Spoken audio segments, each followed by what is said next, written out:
Daniel Mercer knew the mailbox door had been opened before he reached the curb. He had closed it firmly after breakfast, and now it hung half an inch away from the metal box. The red flag was down. The grocery circular was still there. So was a thick advertising packet addressed to current resident. What was missing was a white envelope he had noticed through the kitchen window when the carrier stopped 20 minutes earlier. Daniel had not seen the return address clearly. He had seen only the name printed in the window near the lower left corner. Ruth Mercer. 14 months after Ruth's funeral, her name still arrived, more often than Daniel expected. Catalogs came, donation requests came. Once in a while, something official-looking came. He had gotten used to sorting those envelopes into a small stack beside the fruit bowl. Return, cancel, call someone, deal with it later. What he had not gotten used to was someone else deciding what happened to them. Come on. He checked the grass below the box, then the gutter, then the narrow strip beneath the hedge, as if a clean white envelope might have blown there without him noticing. Nothing. Daniel stood with the advertising packet in one hand and stared down the street long enough for the August heat to begin sticking his shirt to his back. This was not the first time. 3 days earlier, 2 envelopes and the water bill had disappeared between delivery and dinner. The water bill had been ordinary enough that Daniel first blamed himself. He searched the counter, the recycling bin, the seat of his truck, and the stack of unopened mail beside the toaster. The next morning, an envelope from his insurance company was gone too. That was when he stopped blaming the kitchen counter. Daniel took a yellow legal pad from the junk drawer and began writing down dates, not because he enjoyed keeping records, but because Ruth had been the one who remembered details. Without her, he had learned that memory could become an argument you had with yourself. Monday, 2 envelopes missing. Wednesday, 1. Friday, Ruth's name. He underlined the last entry twice. The small camera above Daniel's porch had been installed for packages, not the mailbox. From its usual angle, the curb sat near the edge of the frame. Still, when Daniel went back through that afternoon's recording, he saw movement less than 4 minutes after the carrier drove away. A teenage boy in a faded rust-red hoodie walked into view from the opposite sidewalk. He did not look toward the house. He went straight to the mailbox. Daniel leaned closer to the screen. The boy opened the door, took out the stack, and began flipping through it with both hands. Not opening anything, not tearing anything, just turning each envelope over fast enough to read the front. What are you doing? There was a padded package resting on the porch beneath the camera. The boy passed within a few feet of it and never slowed down. At the mailbox, he separated 3 envelopes from the stack, pushed the rest back inside, and closed the metal door. One of the 3 was the envelope with Ruth's name. Daniel froze the image. The boy's face was blurred slightly by distance, but young was obvious. 16, maybe 17, lean, dark hair hanging over his forehead. Daniel watched the clip again, then again, slower. The boy seemed to read every recipient name before deciding what to take. Daniel could not tell whether that made the situation better or worse. He checked an earlier recording from Wednesday. The same rust-red hoodie appeared at 3:47 in the afternoon. That time, the boy pulled out a thick advertising envelope, glanced at it, and put it back. Then he took 2 thin white envelopes and walked away. Daniel paused on the moment the boy left. He had expected to see someone moving quickly after stealing mail. Instead, the teenager walked half a block, stopped beneath a tree, checked the fronts again, and stood there with his shoulders dropping. Then the recording ended. The next morning, Daniel found his missing utility bill beneath the doormat. It had been folded once across the middle. The envelope was still sealed. Daniel crouched on the porch and ran a thumb along the flap. No tear, no steam mark, no attempt to open it that he could see. Then why take it? He carried the bill inside and set it beside the yellow legal pad. The fold down the middle looked deliberate, as though someone had put it in a pocket and later decided it belonged back. Daniel opened his email and checked whether any of his accounts showed unusual activity. Nothing obvious appeared. That did not settle him. Ruth had handled most of their paperwork when she was alive, and Daniel knew enough to know that missing mail could create problems before a person noticed them. He changed 2 passwords anyway. Then he stopped halfway through a third because he realized his hands were shaking. It was not the water bill that bothered him. It was Ruth's name in a stranger's hand. For 14 months, Daniel had been the one closing things. Her gym membership, her pharmacy account, her old phone plan, the magazine she had forgotten she still received. Each envelope had been one more small job left behind by a life that had ended too quickly. Now somebody was reaching into that unfinished pile before Daniel could even see what had arrived. He moved a kitchen chair closer to the front window and spent the afternoon pretending he was not watching the mailbox. The carrier came just after 3. Daniel waited until the truck turned the corner before stepping outside. There were 5 pieces of mail. Daniel photographed them on the kitchen counter, then put them back exactly as he had found them. A grocery coupon sheet, a medical billing notice with Daniel's name, a credit card solicitation, a local charity letter, a plain white envelope addressed to another name Daniel did not recognize. He stared at the unfamiliar name longer than the others. For a moment he wondered whether it had simply been delivered to the wrong house. Then he put everything back and returned to the window. 43 minutes passed before the boy appeared. Same rust-red hoodie, same quick look up the street, same direct walk toward Daniel's mailbox. Daniel's hand went to the front door lock, but he stopped himself from opening it. He wanted to know what the boy chose when he thought no one was watching. The teenager pulled out all 5 pieces. His fingers moved fast over the names. He put the grocery sheet back, then the credit card solicitation, then the medical notice with Daniel's name. The charity letter went back too. The boy held the plain white envelope with the unfamiliar name for 2 seconds longer than the others. Then his shoulders dropped. He shoved that envelope into the front pocket of his hoodie anyway and closed the mailbox. Daniel opened the door. Hey! The boy turned once. For a second, Daniel saw his whole face clearly, startled rather than defiant. Then he ran. Daniel did not chase him. At 62, with one knee that complained on stairs and no idea where the boy was going, chasing a teenager down the block felt foolish.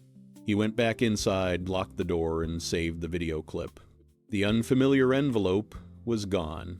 Everything else remained in the mailbox, exactly where the boy had put it. Daniel added another line to the legal pad. Teen boy, rust hoodie, took 1 white envelope, ran when confronted. Then he placed the folded utility bill beside the pad, because returning 1 piece of mail did not explain taking the others. By then, Daniel had counted enough incidents that doing nothing no longer felt cautious. It felt like waiting for the next thing to disappear. He made the report that evening and described only what he could prove: repeated missing mail, camera footage, the teenager, and an envelope carrying his late wife's name. I don't know what he's doing with it. That's the problem. When the call ended, Daniel remained at the kitchen table with the phone in his hand. He had expected relief and felt none. If this story has drawn you in, please subscribe and leave a like. Now, let us continue. Daniel stayed at the kitchen table and reopened the saved footage instead of going to bed. He watched every clip in order, starting with the first day he knew something had disappeared. On Monday, the boy took 3 envelopes and ignored a small box on the porch. On Wednesday, he left a thick promotional packet and carried away 2 thin pieces. On Friday, he took Ruth's envelope and 2 others, but again left behind mail that looked more valuable at a glance. Daniel slowed the footage until the teenager's hands moved almost frame by frame. The boy was not judging envelopes by thickness. He was not checking for bank logos. He was not choosing the ones that looked official. He was reading names. Daniel returned to the Friday clip. Ruth's envelope came into the boy's hand, and the teenager stared at it longer than anything else. For 1 second, Daniel felt the same anger he had felt at the curb. Then he noticed what happened next. The boy looked at Ruth's name, shook his head once, and kept searching. He did the same thing with another envelope. Read the name, shook his head, moved on. Daniel backed up the video and watched a third time. The teenager did not look pleased when he found Ruth's mail. He looked disappointed. Daniel looked at the legal pad, the returned utility bill, and the frozen image of a boy searching through somebody else's mailbox as if the thing he wanted still had not arrived. The next afternoon, Noah Reyes was halfway through a bowl of cereal when Carla's phone rang on the kitchen counter. Carla looked at the unfamiliar number, almost let it go, then answered because she had spent 4 months learning that unfamiliar numbers were often connected to hospitals, insurance offices, or school paperwork. She said little during the call. Her eyes moved from the sink to Noah, then stayed on him. Yes, he's my nephew. Noah stopped chewing. I understand. I'll talk to him. She ended the call and set the phone down without taking her hand off it. Tell me why a man 2 neighborhoods over has video of you going through his mailbox. I wasn't stealing from him. That is not an answer. Noah pushed the cereal away. His hoodie was hanging over the back of the chair, one sleeve nearly touching the floor. I was checking for something. In somebody else's mailbox. I thought it was supposed to go there. Carla waited, but Noah looked toward the window instead of explaining. How many times? I don't know. You do know. A few. Carla closed her eyes for a moment. What frightened her was not only that Noah had been caught, it was that he had been leaving the apartment after school, crossing streets she thought he was nowhere near, and solving a problem she did not even know existed. You tell me before this gets any bigger. Everything. It already got bigger. He stood, picked up the rust-red hoodie, and walked toward the hall. Noah. I didn't open his stuff. That was all he gave her before shutting himself in the small bedroom at the end of the hall. Across town, Daniel had spent the morning doing something he had not expected to do after making the report. He was trying to prove himself wrong. He printed still frames from the porch camera and lined them up on the kitchen table beside his yellow legal pad. In one frame, the padded package sat untouched on the porch. In another, the boy held 3 envelopes while a credit card solicitation remained inside the box. Daniel checked the photograph he had taken of the 5-piece delivery. The medical notice had his name in bold type. Noah had put it back. So had the solicitation with a bank logo printed large enough to see from the sidewalk. You knew what you were leaving. The sentence bothered him as soon as he said it. It meant the boy was making choices at the mailbox, and choices suggested a reason. Daniel did not know whether understanding the reason would change the report. He only knew the reason had stopped looking simple. He opened the footage again and enlarged the frame from the afternoon. The plain white envelope disappeared. The recipient name was too blurred to read from the recording. Daniel checked his phone photograph instead. The name was unfamiliar, but the image caught only part of it because his thumb had covered the lower corner. He could make out the first letter of the last name, R. Daniel wrote it on the legal pad and immediately felt ridiculous. A single letter was not evidence of anything. The boy had still taken mail that did not belong to him. But Daniel did one more thing before putting the papers away. He wrote a question beneath the dates. Which name? 2 days later, Daniel saw the rust-red hoodie again. This time, Noah was not touching the mailbox. He stood on the opposite sidewalk with his hands in his pockets, looking at the house. Daniel watched from behind the front curtain for nearly a minute before stepping outside. You looking for another envelope? Noah stiffened but did not run. I came to see if something showed up. Something belonging to me? No. You took mail with my wife's name on it. I know. Then explain it. Noah looked at the mailbox, then at Daniel, as if choosing which one was safer. I wasn't looking for your name. Whose name were you looking for? Mine. Daniel said nothing. I kept waiting for something with my name on it. Why would your mail come to my house? Because that's the address she used. Who? My mum. Daniel's hand tightened around the porch railing. What's your name? Noah Reyes. The R on Daniel's legal pad came back to him. You're 16? Yeah. And you thought the answer was to keep taking everything that might be yours. I put most of it back. Most isn't all. Noah looked away. Daniel could see the answer had landed. Noah reached into his hoodie pocket but stopped when Daniel straightened. I'm getting a paper. He pulled out a folded receipt, softened at the creases from being opened too many times. My mum put this address down Why? because she knew Ruth. Daniel did not move. Don't use her name like that. I'm not making it up. My wife is dead. Noah's face changed before Daniel added anything else. 14 months ago? No. Yes. My mum would have known. The confidence Noah had carried to the mailbox disappeared. He looked down at the receipt as if a date printed there might correct Daniel. Who is your mother? Elena Reyes. The name meant nothing to Daniel. I don't know. And Elena Reyes? Ruth did. You keep saying that. Because it's true. Daniel looked toward the mailbox. The red flag was down, the metal door closed, and for the first time the thing itself seemed to be holding two different stories. Carla arrived 10 minutes later in a compact sedan that stopped harder than it needed to at the curb. She got out before Noah could say anything and held up one hand toward him. You were supposed to come straight home. I needed to talk to him. You needed to talk to me 4 days ago. Then she looked at Daniel. I'm Carla Reyes. I'm his aunt. Daniel Mercer. I know. Carla glanced at the mailbox and then at the folded paper in Noah's hand. You brought that with you? He didn't believe me. You went through his mail. Why would he believe you before you showed him anything? Noah's jaw tightened, but he held the receipt out to Daniel. Daniel took it carefully. The top portion was a document request receipt in Elena Reyes's name. Lower down, Noah's name appeared beside the item requested. Replacement, certified, birth certificate. Daniel read the line twice. This is what you've been looking for? Yes. Why do you need it right now? For paperwork, I can't finish without it. He did not explain more, and Carla did not force him to in front of Daniel.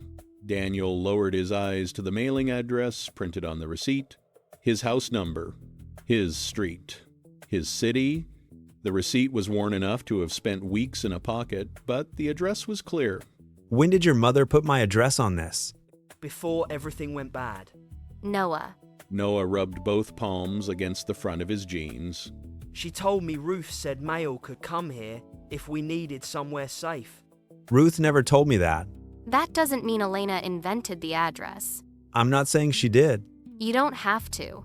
He can hear what you think. Daniel looked at Noah. The boy's anger was still there, but underneath it was something closer to fear. If you thought something was coming here, why didn't you knock on my door the first day? Because I thought Ruth lived here. And after you realized she didn't answer? I didn't know she was dead. The words left a silence none of them seemed willing to fill.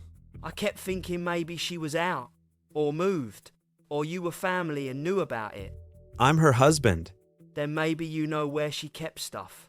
What stuff? Anything about my mum. An address. A note. Something. Daniel almost said there was nothing. The answer was already on his tongue. Then he remembered the kitchen desk, the drawer Ruth had filled with address labels, appointment cards, receipts, and notes Daniel had barely touched since her death. My mum wouldn't have sent something important to a random house. If she used this address, Ruth told her she could. Daniel looked from Noah's worn receipt to the front door. The answer he had almost given, that Ruth had left nothing relevant behind, no longer felt like an answer he was entitled to give without checking. Give me a minute. He stepped inside but left the door open.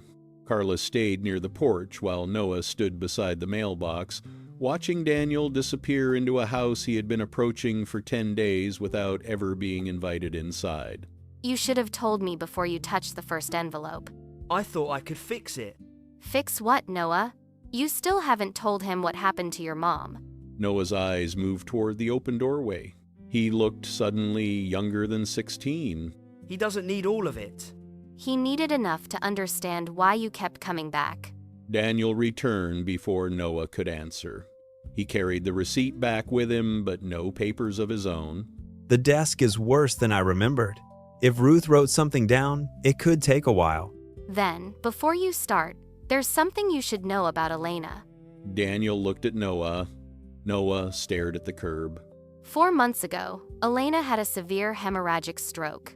Daniel's expression changed, but he did not interrupt. She's alive. She's in long-term rehabilitation, but speech is hard for her, and concentration comes and goes. Some days she can answer a simple question. Other days, she gets exhausted before we finish 1 page of paperwork. Noah pressed his thumbnail into the edge of the document receipt until the paper bent. Before the stroke, Elena was trying to replace some of Noah's identification papers. They'd been moving around, and things had gotten lost. Moving around where? Friends. A short-term rental. My place when I had room. Nowhere reliable enough that Elena trusted the mail to stay put. Daniel glanced at the receipt again. His own address looked different after that sentence. Elena filed the request before the stroke. Then the hospital happened, and for a while, nobody was thinking about a certificate. A few weeks ago, Noah found that receipt in one of her folders. And you knew about the address? Not until today. He kept the receipt in his backpack and decided he could handle the whole thing himself. You already had enough to do. That was not your decision to make for me. Noah went quiet. The argument had clearly happened in other forms since Elena got sick, even if Daniel had never heard it before. What did you think the certificate would change? I need it for an apprenticeship intake. They told me to bring my documents. I thought if I got that part done, at least one thing would stop being a problem. Daniel looked at the mailbox, then at the porch camera above them. Noah's reason made the repeated visits understandable in a way Daniel had not expected, but it did not make the missing envelopes reappear.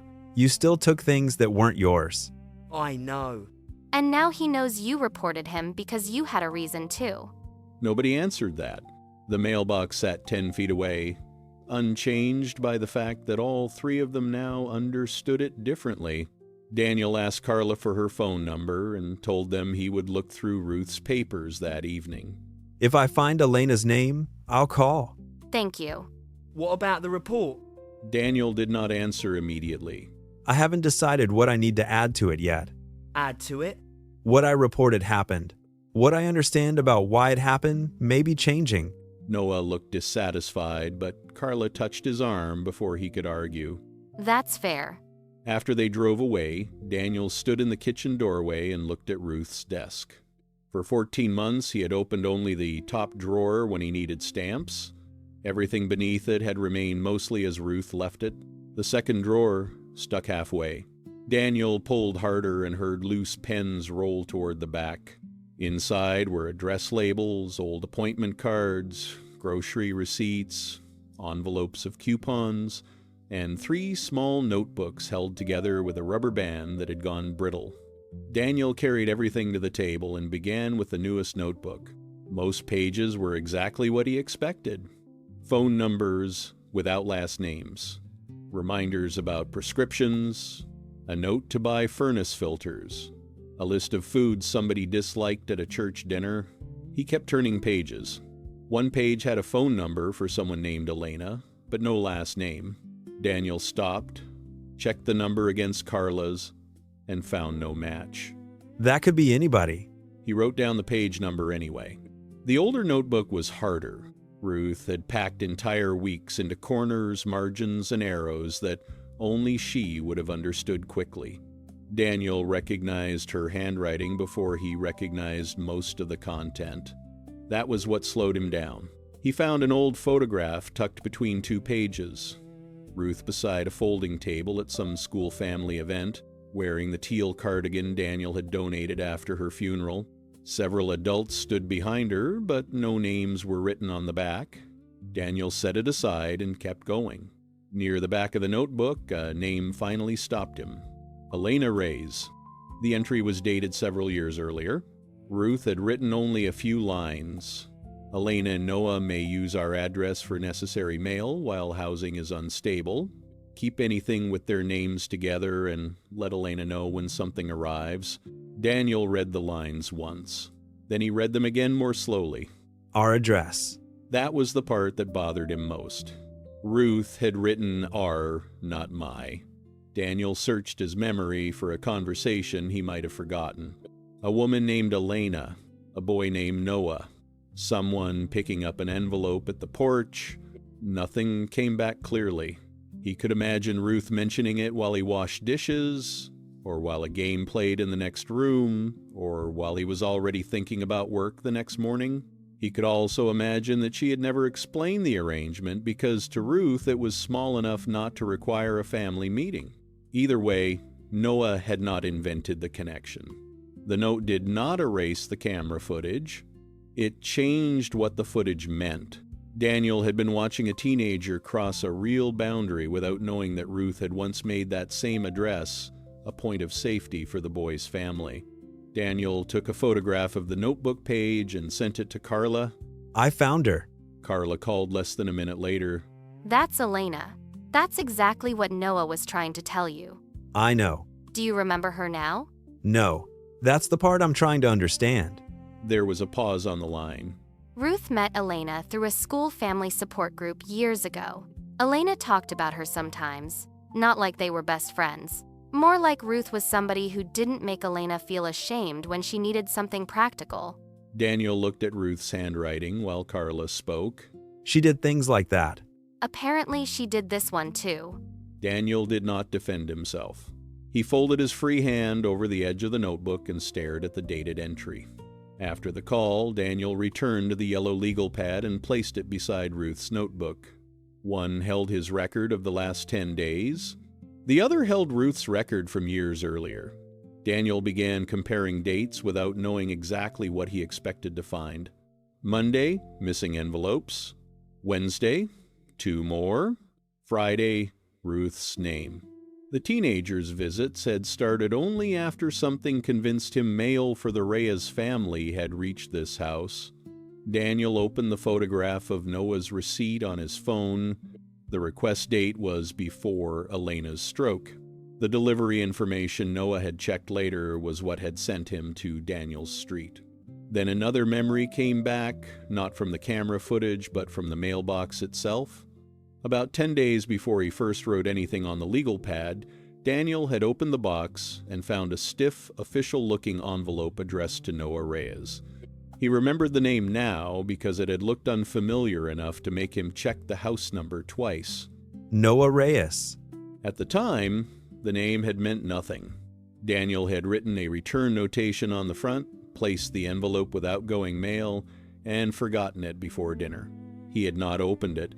He had not hidden it. He had done exactly what he believed a person should do with mail addressed to a stranger. But Noah had been waiting for that stranger's name because the stranger was him. Daniel sat back from the table. I sent it back. The room was silent except for the refrigerator starting behind him. Daniel called Carla again. Did you find something else? I remember an envelope. It had Noah's name on it. It came before he started showing up. Carla said nothing for several seconds. I marked it for return. You didn't know. No, but he knew it had gotten here. That explained the urgency better than anything else had. Noah had not been guessing that the certificate might come to the house. He believed it already had. He told me the tracking showed delivery there. I thought he meant the request had been processed, not that something had physically arrived. He thought I still had it. Or that another one might come. Daniel looked at the folded utility bill Noah had slipped back under the doormat. The crease suddenly felt less random.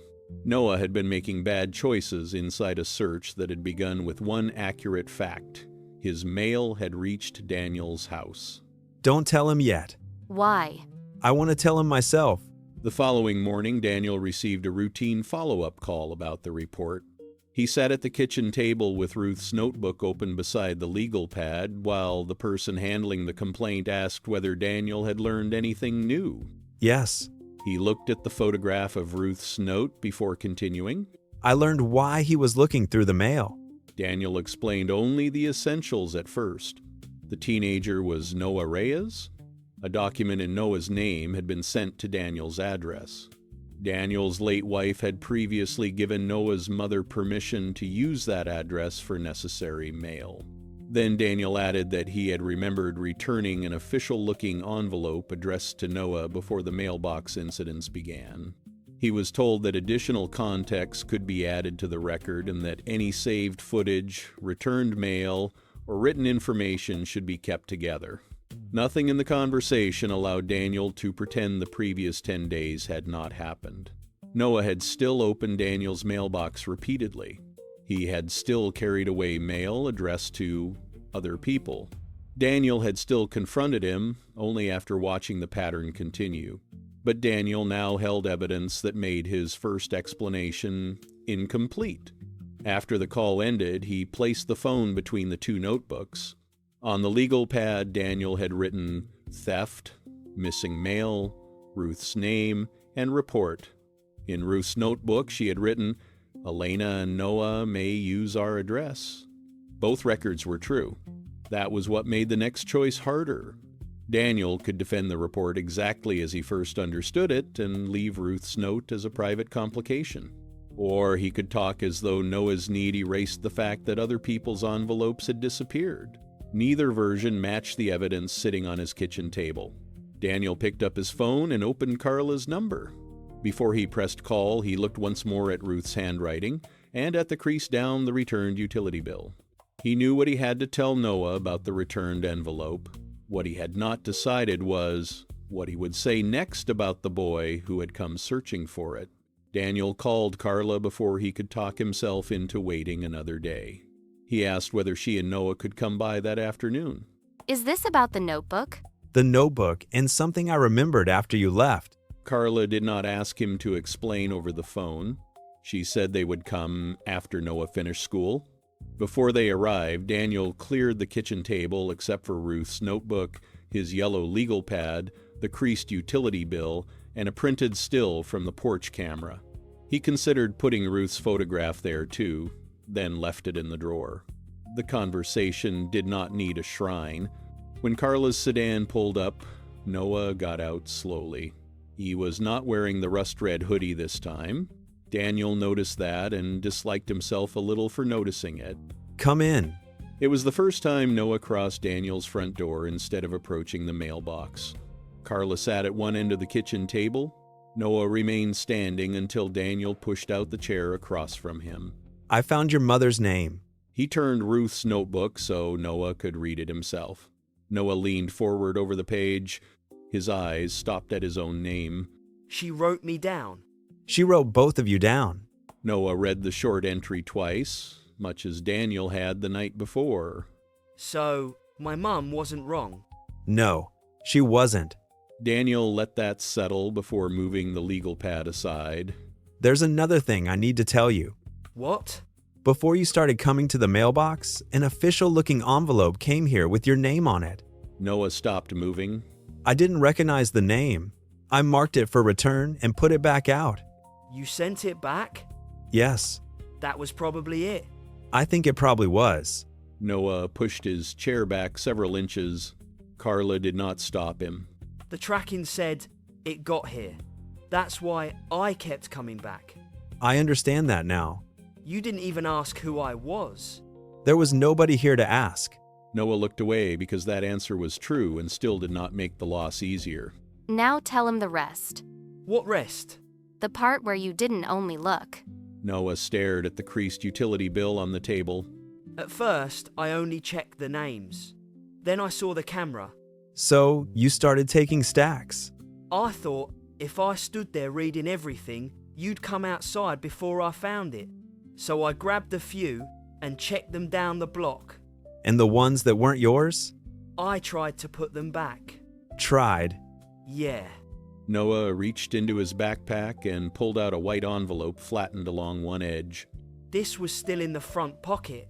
Daniel recognized the local charity letter from the photograph he had taken before returning that afternoon's mail to the box. The flap was still sealed. I forgot I had it until my aunt made me empty the whole bag. Nobody made you put it in there. I know. He placed the letter beside the utility bill. I'm sorry I took your mail. Not because I got caught. I shouldn't have grabbed whole stacks just because I was scared I'd miss mine. All right. That's it? I heard you. Daniel picked up the returned charity letter and placed it with his own mail rather than inspecting it in front of Noah. And I should tell you something too. When I made the report, I thought you were looking for something of mine. I don't think that anymore. Are you taking the report back? I'm going to tell them what I know now. That includes why you were there. It also includes what you did. Noah's disappointment showed immediately, but this time he did not argue. That's what should happen. The next morning, Daniel organized the material before making the follow-up call. He put the porch camera clips in order. He photographed the unopened utility bill and charity letter. He added Ruth's dated notebook entry and Noah's document receipt to the same folder. Then he wrote 3 sentences on a clean sheet of paper so he would not retreat into whichever version made him more comfortable once the conversation began. Noah was searching for a certified birth certificate sent to my address. My late wife had previously given his family permission to receive necessary mail here. He still took pieces of mail that were not addressed to him. Daniel read the sentences once, then made the call. I want to add information to the report I made. He explained the old mailing arrangement, the replacement certificate, the returned envelope, and the pattern in the footage. He wasn't taking checks or looking for my accounts. He was checking names. Some mail was taken anyway. I don't want that omitted. The supplemental information was added. Daniel was advised to preserve his materials and was told that the added context would remain attached to the original account. There was no dramatic cancellation, no declaration that the first call had vanished, and no reason for Daniel to claim there had been. What changed was the record around it. Carla also changed the mailing arrangement. She contacted the issuing office using the information on Elena's receipt and moved the replacement request to an address she could reliably monitor. Nobody checks Daniel's box again. Not for any reason. I know. She had Noah write the new mailing address on a card and tape it inside the folder where he kept his apprenticeship forms. For the first time in weeks, the certificate was no longer something Noah expected to rescue from someone else's property. 2.5 weeks later, Carla sent Daniel a photograph of a large white envelope resting on her kitchen counter. No message came with it at first. Then another text appeared. It came. Daniel stared at the photograph long enough to notice that Carla had positioned the envelope so Noah's name was visible but the address was not. Good. A week later, Noah came by with Carla in the car waiting at the curb. He stopped at the porch rather than the mailbox. I got the certificate. Carla sent me a picture. I turned in the apprenticeship paperwork yesterday. Good. Neither of them seemed to know whether that was enough conversation. How's the report thing? I added what happened. All of it. Okay. Daniel did not promise Noah that nothing else would come from it. Noah did not ask Daniel to make that promise. My mum had a decent day yesterday. That's good. My aunt showed her the picture of Ruth's notebook. Did she recognize it? She looked at Ruth's name for a while. Then she nodded. Daniel looked past Noah toward the mailbox. He did not ask for more than Elena had been able to give. She remembered your wife. I'm glad. Noah shifted his backpack higher on one shoulder. I'll see you around. Probably. That was as close as either of them came to defining what their relationship had become. Noah walked to Carla's car without touching the mailbox. Daniel noticed that too. What altered Daniel's judgment was not a speech from Noah about being desperate. It was the physical record Noah had left behind. The unopened utility bill under the doormat, the untouched package, the bank-branded envelope put back, and the repeated pause over recipient names. Those details did not make the mailbox visits harmless. They did something narrower and more difficult. They showed that Daniel's report described the behavior accurately, while his first explanation for that behavior was incomplete. That distinction cost Daniel the comfort of believing there was only one clean story to tell. Once Ruth's notebook and the return envelope entered the picture, protecting his home no longer required him to protect his original assumption. A few days later, Daniel carried in the afternoon mail and found another envelope addressed to Ruth. It was a routine renewal notice from a company that had apparently missed every previous request to remove her name. Daniel stood at the kitchen counter with it in his hand. For months, Ruth's name on an envelope had made him hesitate before deciding what to do next. This time, he turned it over, marked it for return, and set it beside the door. Then his eyes fell on the utility bill Noah had once folded and slipped beneath the doormat. Daniel had paid it weeks ago, but he had never thrown away the envelope. Ruth's note made the same metal box carry 3 meanings at once. To Daniel, it was part of a home he was still protecting after his wife's death. To Elena, it had once been a dependable address during unstable housing. To Noah, it became the last place where a document he needed seemed to have disappeared. Noah paid for his shortcut by losing Daniel's trust before the two had even properly met, and by forcing Carla to deal with consequences he had tried to spare her from. Daniel paid in a different way. He had to reopen Ruth's untouched desk, discover a part of her ordinary generosity he had never known, and admit that a correct observation can still support the wrong conclusion. Their repair stayed small because the damage was specific. Noah stopped treating urgency as permission to cross Daniel's boundary, and Daniel stopped treating the original report as something he had to defend after the evidence changed. Neither choice erased the earlier one. Daniel folded the old utility envelope along the crease Noah had made and placed it in the drawer with Ruth's notebook. Outside, the mailbox door was closed. And for the first time in weeks, Daniel did not look through the window to see who might be walking toward it. The house went quiet again, but it was no longer the same kind of quiet.